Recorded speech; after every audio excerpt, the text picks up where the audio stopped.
Should the Raiders go and get Ndamukong Suh? That's pretty much the question that's been going around for the last week or two, and it would cost about $8 to $10 million. At least that's what he's been getting the last 3 years on average from the Tampa Bay Buccaneers on one-year deals. For him being in the league so long, we have to keep that in mind as well, that he should be able to pick up on a few things and have some discipline that we should expect from a veteran. If y'all want to see more videos like this, make sure to hit that like button, hit the subscribe button. If you want to check out some gear, check out the link down in the description, redemptionbrand.com. Without further ado, let's rate the tape.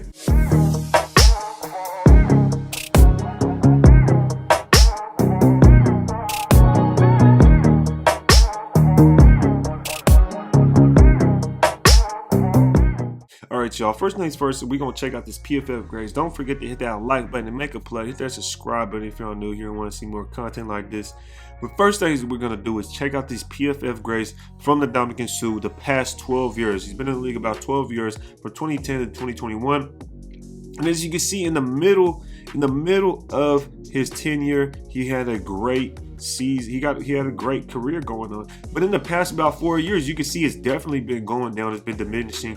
And I also want you guys to pay attention to his rushing, because just basically his whole grade in general, because I want you guys to ask yourself this question: what would you be bringing the Ndamukong Suh in for? Would you bring him in to be a pass rusher? Would you bring him in to be a run stopper?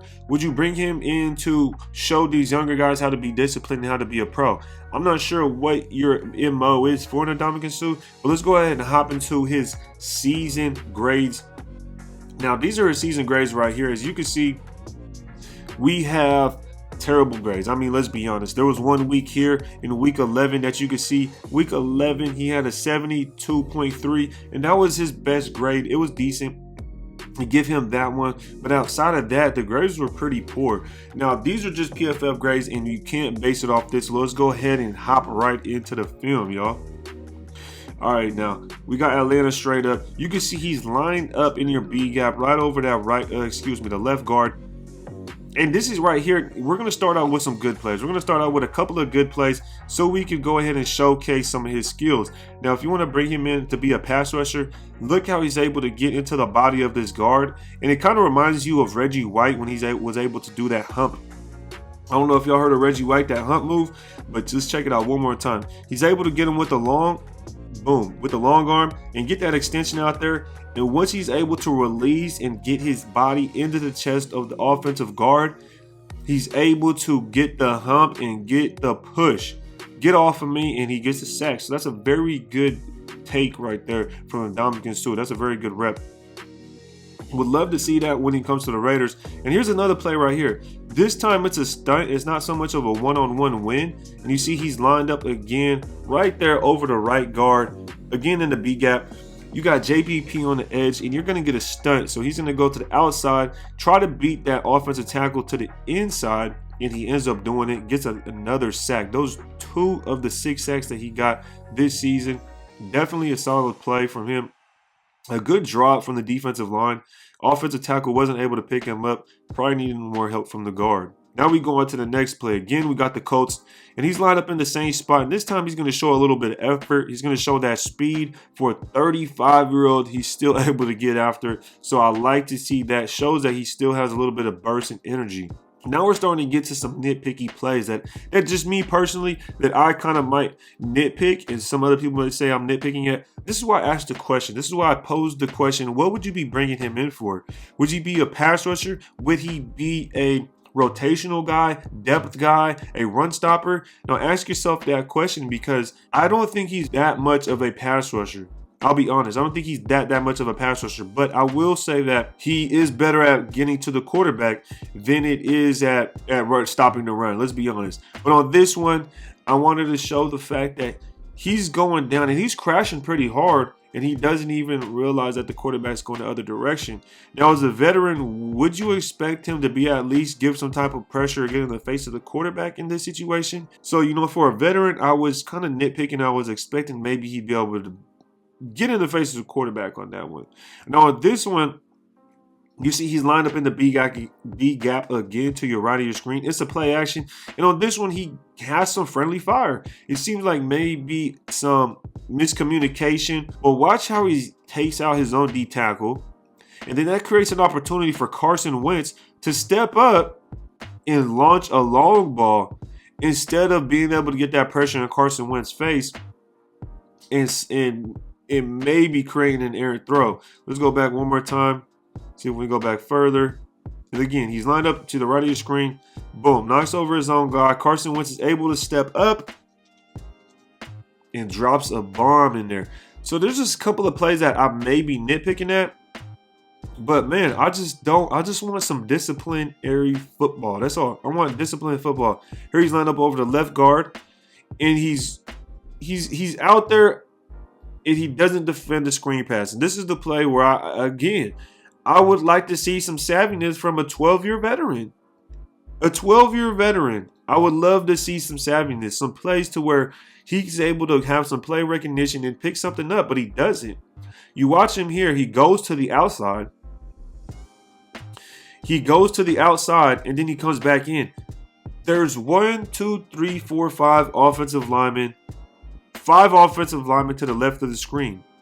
And he wasn't able to pick that up. So I'm not sure if he has that play recognition down. But personally, I just see a lot of undisciplined football. Here's another play. Again, against the Saints. He's lined up in the same spot. He goes upfield. He shoots to the inside of the field, inside the hash mark. And he creates a running lane for Jameis Winston to take off. Now, again, I could be nitpicking, but how much do you want to pay him and what would you expect him to do? That's why I posed the question. What would you expect him to do? Here's a play against Atlanta to where I wouldn't say he so much takes plays off, but there are definitely instances to where he looks like he's just kind of out there just taking a snap. Let's be honest. There was one. Here's another one that he goes out there and it's kind of he's just out there and he kind of seems like he's taking a play off. So something to look out for. And remember, he has blown off the Raiders before. Back in 2018, I believe it was, he said he wanted to come play for the Raiders and never showed up. He basically blew us off. So after I had read that and went back and seen it, I was kind of like, I don't know if I really mess with this guy. And maybe that changed the way I looked at him. But here's a couple of plays that I wanted to show in short yardage situations. Okay, if he's a run stopper, would he be able to get in there and make something happen here? And boom, that dude, the D tackle on the Bucs got laid out. And Suh ends up getting pinned to the inside. And they end up getting another opportunity to run the ball. These are back-to-back run stuff in place. And here they get the first down. And I remember Darius Philon was able to make a couple of these stops. That's why I wanted to show it, because I think Darius Philon could be a potential guy to bring back. And then this one is the last play, and I just wanted to show this because it's a run defending play. And I definitely thought this was on Suh, and I don't think I'm nitpicking whatsoever. But he goes right inside of that. He goes right inside of Ndamukong Suh. Now, the reason I'm choosing Suh on this play is because he wasn't playing the B gap. He wasn't playing inside of there. If anything, he's getting beat because he's blocked to the inside, but he should have disengaged and been able to pick him up, but he's not. And then he scampers off for about a 20-yard rushing touchdown. Now, that brings me to the question, would you be bringing in Ndamukong Suh to be a run stopper, pass rusher, rotational piece? And would you expect to give him $8 to $10 million for that 1 year to do whatever it is you expect him to do? Appreciate y'all staying here for this long, and that pretty much wraps up the film study. Let me know down in the comments what you guys think about Ndamukong Suh and his gameplay. I'll give you guys my personal opinion. I don't think we should go pick him up for $8 to $10 million. And honestly, I don't know if he really has the right attitude or the right energy I want to run the team. I feel like as the Raiders, we're going to do a different direction. I get it. He might remind some people of Alzado, and he has some of that grit, but at the same time, we're not the same Raiders. This isn't the 80s, y'all. This is 2022. We have Devontae Adams, Hunter Renfrow, Darren Waller, Derek Carr. And I know a lot of stuff is nostalgic, but at the same time, we're trying to win football games. I'm not worried about all that stuff. It's new. It's time to move on from that, and let's just go move forward with the team that we have. I'd rather bring in a guy like Darius Philon, who's put in the work for the Raiders, who hasn't stood the Raiders up before, and who's actually been there and done that, especially going through everything we went through last year. Philon definitely deserves a chance. So with that being said, let me know down what you guys think down in the comments. Don't forget to hit that like button and subscribe if you want to see more videos like this. Remember, if you want to check out some gear, hit up Redemption Brand. And that concludes it. Ready to tape.